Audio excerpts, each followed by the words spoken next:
Hi one, இது என்னோட டே 2ஓட online fashion டிசைனிங்கோட கிளாஸோட அவுட்கம் தான் இது.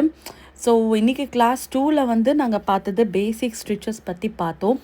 அது மட்டும் இல்லாமல் அந்த பேசிக் ஸ்டிச்சஸ் எங்கெல்லாம் வரும், அது எப்படிலாம் தைக்கணும், எந்தெந்த இடத்துல இதை அப்ளை பண்ணணும், ஃபேப்ரிக்ஸை பற்றி பார்த்தேன் அண்ட் ஃபேப்ரிக் கிரெயின்ஸை பற்றி சொல்லி கொடுத்தேன். ஸ்டூடெண்ட்ஸ் வந்து அவ்வளோ ஆக்டிவாக வந்து நிறைய பேர் அந்த ஸ்டிச்சஸ்லாம் பண்ணாங்க.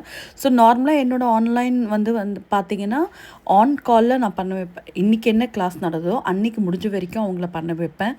ஸோ நான் இன்றைக்கி பேசிக் ஸ்டிச்சஸ்லாம் சொல்லி கொடுத்தது அவங்களும் பண்ணாங்க. அவங்க பண்ணதை நீங்களும் பார்க்கலாம், அவங்க தைச்சிட்ருக்கதை பார்க்கலாம். அண்ட் ஆல்சோ நிறைய பேர் வந்து பண்ணி என்கிட்ட அங்கேயே காட்டினாங்க ஸ்டிச்சஸை.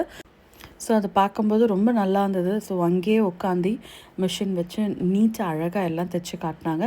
அண்ட் ஆல்சோ அவங்க பண்ண சில ஒர்க்ஸை எண்ணில் போட்டிருக்க வீடியோவை கண்டினியூவாக பாருங்கள்.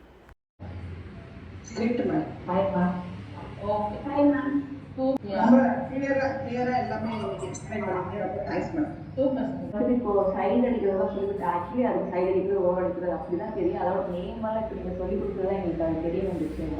இப்போ அது ரொம்ப கிளியராக இருக்குது. பயாஸ்மே வந்துட்டு எனக்கு என்னன்னா கிராஷ் ஆகும், ஒன்று நோக்கி அப்படிதான் போகும். பட் இப்போ கிளியராக எக்ஸ்பிளைன் பண்ணது ரொம்ப யூஸ்ஃபுல்லாக இருக்குங்க. அதே மாதிரி நான் ஃபுல்லாகவே ஸ்டிச் பண்ணி முடிச்சாச்சுன்னா எல்லாமே பண்ணுங்க. சூப்பர், நல்லா எக்ஸ்பிளைன் பண்ணிங்க மேம். பயாஸ் அது எப்பவுமே நான் கட் பண்ணுவேன் மேம். ஆனால் எப்பவுமே அந்த எட்ஜஸ் வந்து மாற்றி மாற்றி ஸ்டிங் தான் வந்து எனக்கு கரெக்டாக தெரிஞ்சிச்சு மேம். நீங்கள் ஸ்லிட்டு அந்த சொல்லி கொடுக்கல மேம், அது இவ்வளோ சிம்பிளாக இருக்கும்னு எனக்கு இப்போ தான் தெரியும் மேம். இவ்வளோ நாள் ரொம்ப டிஃபிகல்ட்டாக ஏதோ சுட்டிலாம் பண்ணியிருந்தேன். Thank you ma'am.